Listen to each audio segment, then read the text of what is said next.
here with my mom and my aunts, and this is our first time at the View. Go Yankees!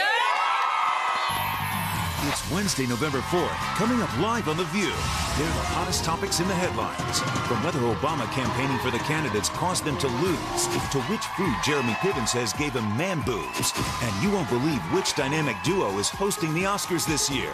Plus, former Vice President Al Gore is telling the co-hosts how he rates President Obama's performance so far, his role in the capture and release of 2 American journalists in North Korea, and how he dropped a whole lot of pounds. Then, Pastor Joel Osteen is telling you why, even in tough times like these, you can achieve a successful life beyond your wildest dreams if you find out how to activate your faith. All that, hot topics, and more coming up live on The View.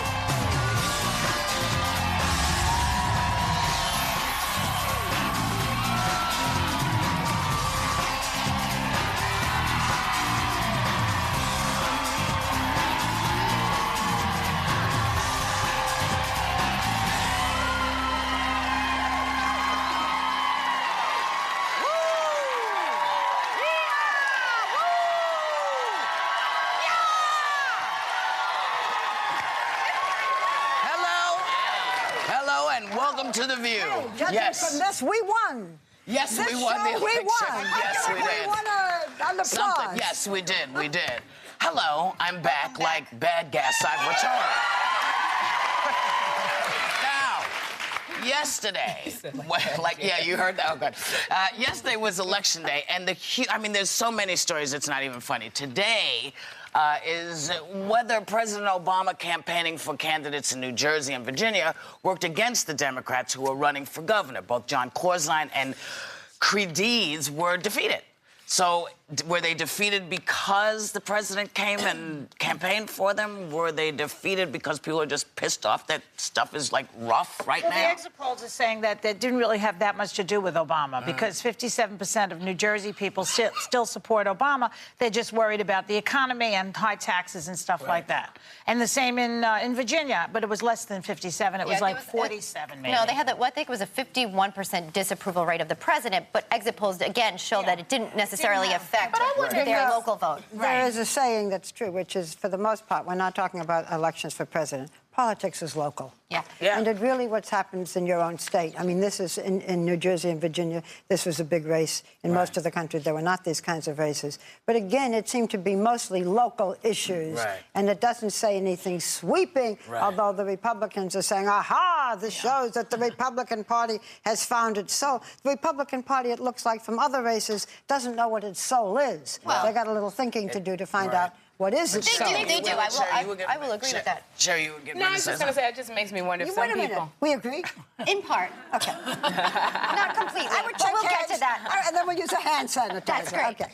It's, I wonder, a lot of people said that they wanted change. And I wonder if some people just freaked out a little bit because things are happening so fast, so quickly, so fast. And, they're trying to go back to what is familiar in looking at how they voted. So I was just wondering that. I'm sorry. No, I just think it shows a little bit of resiliency on the part of some Republicans that people aren't abandoning one party completely, when I think that there was sort of an air that was happening, and I don't think it is. I think they just want jobs, and they want things fixed, and they haven't seen it in the past year.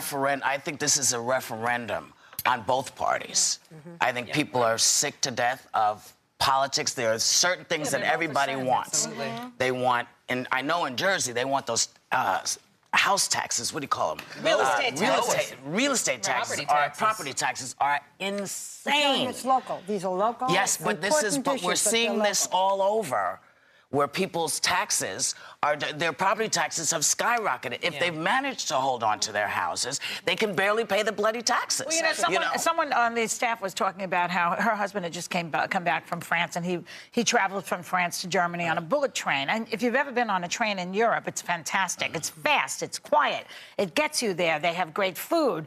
That is paid by taxes there. We don't get that much here for our taxes, is why people get pissed off. You remember in the last election, remember it's the economy, stupid? Okay, I won't call you stupid. It's still the economy. It still is the #1 issue in this country. Afghanistan has not been. It's a foreign policy question. It's a very important question. Really, but this is 1 year later. And it's But it's the connected, economy. isn't it? Because we spend our money on wars in Afghanistan let me and just say Iraq. one more thing. In a way, this is not a referendum on Obama, because Obama did not just win because he was a Democrat. He brought in a lot of other votes. He brought in young people. He brought in independents. There are a great many people who are independents today. He brought in Republicans. So it's not a referendum, as I can see it, on the Democratic Party. Whatever Obama is doing or not doing, his popularity is not. He was not the Democratic candidate versus the Republican. Had a lot of other issues. He did get behind these candidates, though, and I do think that it is a strong message being sent that Americans want jobs locally, nationally. Jobs need to be created, and that was promised to us, and it hasn't happened. So they're abandoning the party that promised it or didn't deliver in a way. That the job number is always the lagging indicator of a recovering economy. We've heard that a million times. You have to wait a little. It's happening slowly. Well, the economy is recovering. It's not easy to The stimulus has increased, I think, something like, I don't remember the number, a lot of jobs. And they're still waiting for the rest of the stimulus to kick in. Give it a minute. Give it a minute. Why is it called a stimulus if it's so darn slow? Well, I don't know, because it didn't stimulate. We were in a depression a year ago. We were on the verge of a depression. It was a failed plan. It didn't stimulate. Usually conservatives like things to go slowly and not change. All of a sudden, you want it to go fast. No, I'm saying there was a broken promise. There was a promise that it would stimulate and create a lot of jobs quickly, and it didn't. It hasn't been. Wow. I don't think it's been broken yet.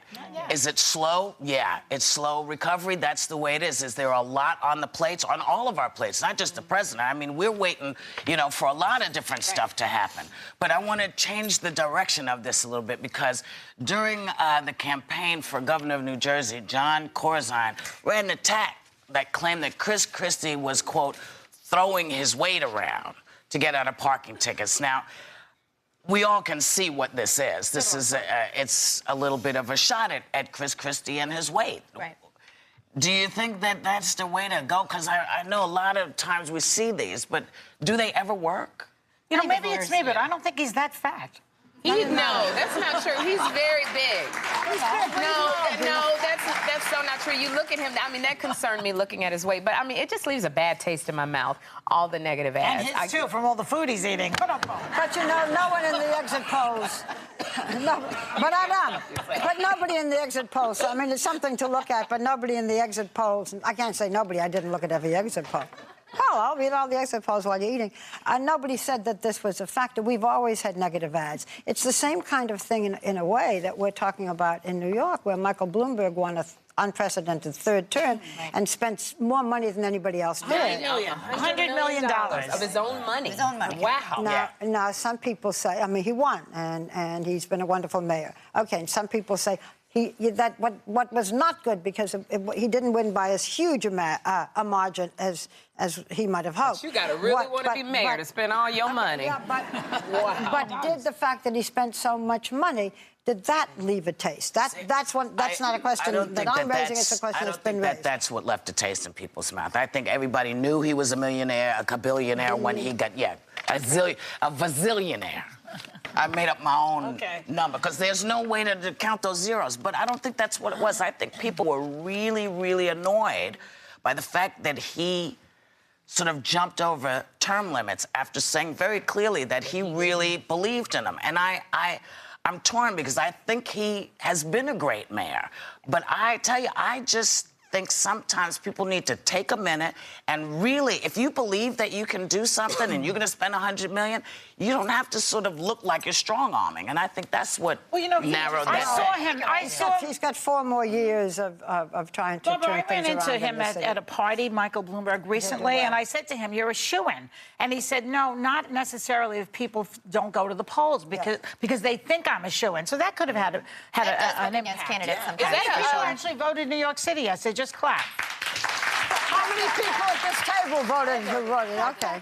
I was in the bathroom. Is that a tax write-off, all the money he spent on his campaign? I don't know, but you know what? I doubt it. But, again, this came up also with John Corzine, because Corzine is also a wealthy guy, and that question was posed for him as well. People know that these are rich guys coming in. They know that. It's just... On the other hand, one of the things that worked was, I don't owe anybody anything because I didn't have to take. That's true.